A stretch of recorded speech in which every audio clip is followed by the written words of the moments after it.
I am reliably informed that a unit under the command of the United States European Command did in fact conduct an operation to take control of computer servers. A self-proclaimed U.S. counterterrorism expert wrote this on the Gateway Pundit website on the 16th, responding to earlier rumors that the U.S. military had raided the SCYTL server. Now SCYTL, company and Dominion Software are in the storm of the U.S. election fraud. The article says, these servers belong to the CIA, not Dominion or SCYTL. The U.S. military has full authority to do this because any CIA activity in the European theater is being conducted using military cover. The CIA's Gina Haspel was not informed in advance of this operation. I also have learned that FBI Director Christopher Wray was excluded from this operation. On November 13th, U.S. Representative Louis Gohmert, in an interview with Newsmax, said SCYTL was responsible for compiling information from voting machines all over the U.S. before deciding which candidates vote to transfer to others and how many votes needed to be transferred. He also claimed that intelligence from Germany suggested that the U.S. Army may have raided SCYTL in Frankfurt last week and seized servers related to the Dominion system, obtaining direct evidence of election fraud. Trump campaign attorney Lynn Wood retweeted the Gohmert video on November 13th and tweeted, "Biden and his criminal cronies are not going to sleep well tonight. Well, Biden might, because he probably forgot the name SCYTL. His co-conspirators know the name well. They also know the name Paragon, a company which purchased SCYTL on October 2020. Everything will be revealed." But a number of media outlets, including the Associated Press, have dismissed the U.S. military's raid on SCYTL's server facility in Frankfurt, Germany, as a false story. SCYTL also issued a statement on the 13th, noting that the U.S. Army had not seized anything from them, and emphasized that the company had no office or servers in Frankfurt. SCYTL has also denied any association with Dominion connection.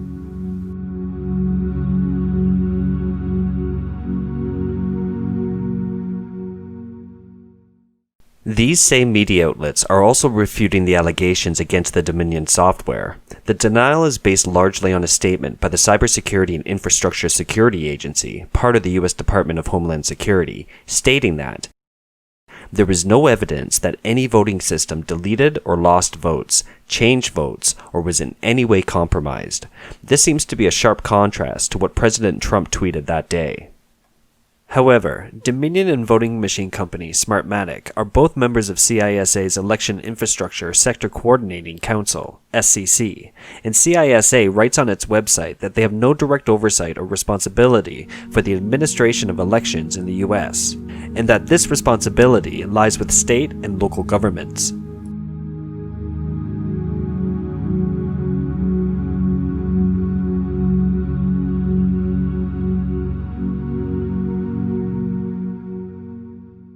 It's difficult to determine which side of the story is correct right now. For instance, the Associated Press has suggested that only a few thousand pro-Trump supporters marched on November 14th in Washington, D.C., but videos and pictures posted on social media shows a crowd of hundreds of thousands. Former federal prosecutor Sidney Powell, now part of the Trump campaign's legal team, revealed big news on November 16th. She said the Trump campaign has a witness who was present for the creation of the SMARTMATIC system when it was used to steal at least one election for Hugo Chavez in Venezuela. The background of the whistleblower is with the Venezuelan military, including the National Security Guard. I've got a first-hand witness now. In fact, I just emailed you an affidavit from a witness that can now be used publicly.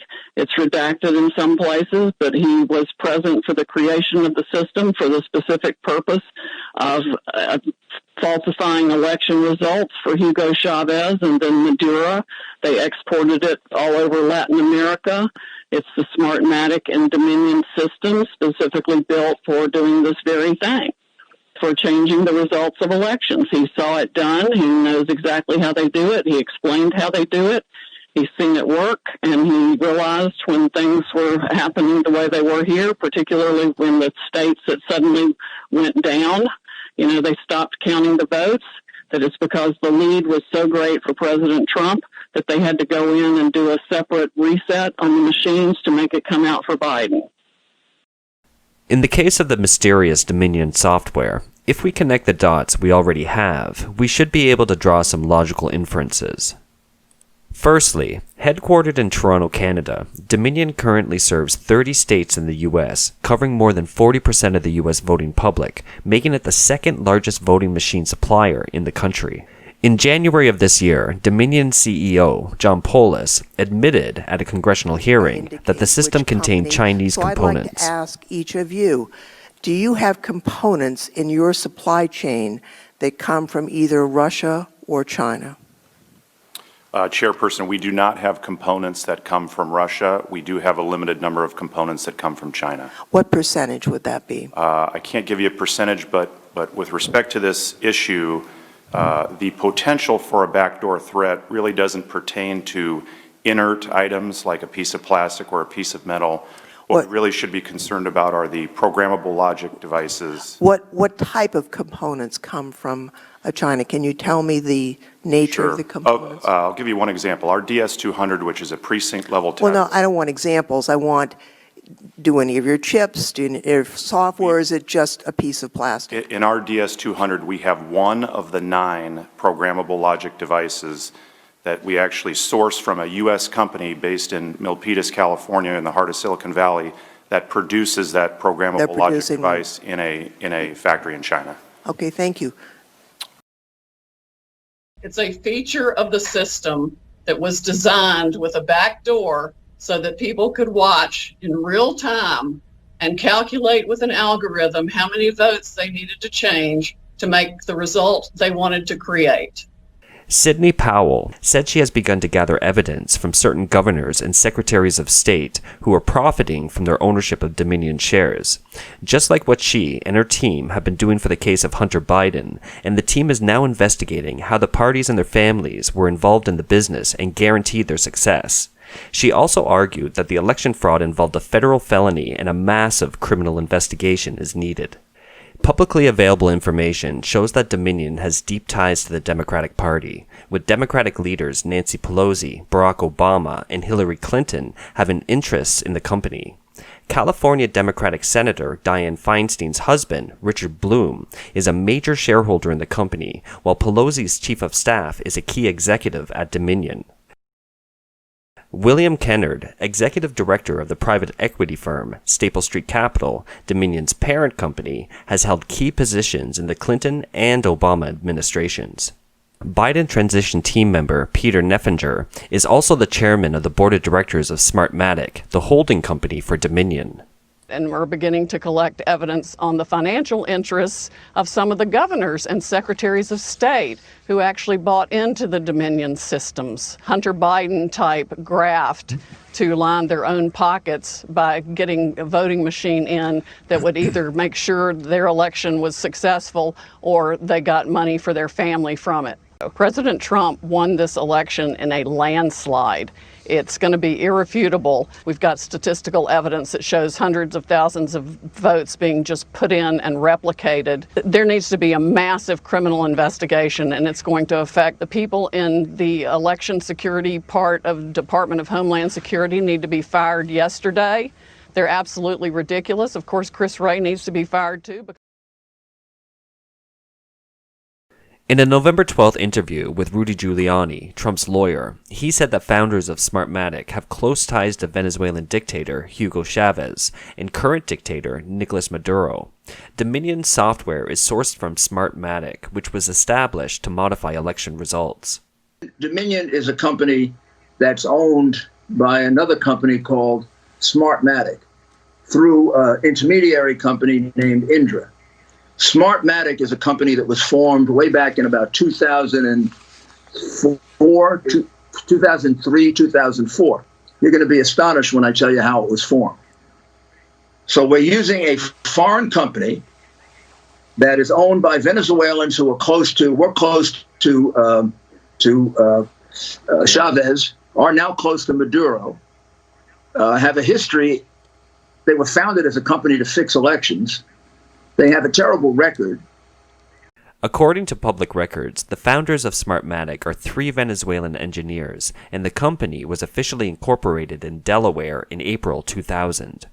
SMARTMATIC has close ties with the Venezuelan government, in addition to being held by some Venezuelan holding companies. SMARTMATIC was also contracted for the elections in the country during the term of the late dictator Hugo Chavez. In addition, SMARTMATIC also acquired Sequoia, another U.S. voting system company. Although Sequoia was later forced by the U.S. authorities to be separated and sold to Dominion, its intellectual property was still controlled by SMARTMATIC. According to the official website of SMARTMATIC, its chairman, Lord Mark Malloch Brown, is a member of George Soros's Open Society Foundation. Soros, who is known to be worth a whopping $8.6 billion, is also a major funder for leftist political parties and leftist activities. In fact, even Democrats have questioned the system as well. The defeat of Bernie Sanders in the Democratic presidential primary, for example, has confounded some Democratic leaders. On December 6, 2019, Democratic leaders, Senators Elizabeth Warren, Amy Klobuchar, and Ron Wyden sent a letter to the private equity firms that control 3 of the nation's major election technology, questioning the loopholes and lack of transparency in the election technology industry. According to the Breitbart News Network, the letter was sent to 3 addressees: HIG Capital, which was invested in Hart Intercivic, the McCarthy Group, which invests in election systems and software, and the Staple Street Capital, which invests in the Dominion voting system. The letter cited data from the University of Pennsylvania's Wharton School that the 3 election technology companies serve 90% of U.S. voters. The Democrats' letter also points to a number of specific problems, such as voter reports in South Carolina in 2018 that were tampered with after voting, in Missouri where scanners rejected paper ballots, and in Indiana where broken machines caused voters to wait in long lines. The letter also notes that in the early 2000s there were about 20 election technology vendors competing in the market, but that since then vendors have merged and only a few control the vast majority of the market. Senator Warren has told the Wall Street Journal that private equity firms have taken over nearly all of the nation's elections. Eric Coomer, vice president at Dominion, warned the Illinois State Board of Elections in a statement back in 2016 that Dominion voting systems could bypass the system and manipulate election data directly. Coomer himself has posted posts and videos on social media showing he's against Trump. April 2018, the New York Times, one of Trump's biggest opponents, published a video of a University of Michigan computer scientist, J. Alex Halderman, showing a group of students how easy it is to rig a Dominion voting machine. In the presidential election, 6,000 Trump ballots were found to have been mistakenly transferred to Biden in Antrim County, Michigan, which brought the Dominion system under scrutiny. The Secretary of State claimed that the error was an isolated incident of a human error and had nothing to do with the software. In Gwinnett County, Georgia, where the system delayed the vote count, Dominion technicians were sent to fix the problem by November 8th, 5 days after the election, which allowed the county to count the remaining ballots that day. Dominion released a statement denying the allegations of ballot manipulation. However, Giuliani confirmed on November 11th that 3 employees of the company came forward to testify that the Democratic Party used the Dominion software to directly convert or discard 1 million ballots. The Dominion system is still being sold around the world. Perhaps there are people who think Dominion is innocent. Or it may be a secret weapon for officials and politicians in many countries around the world.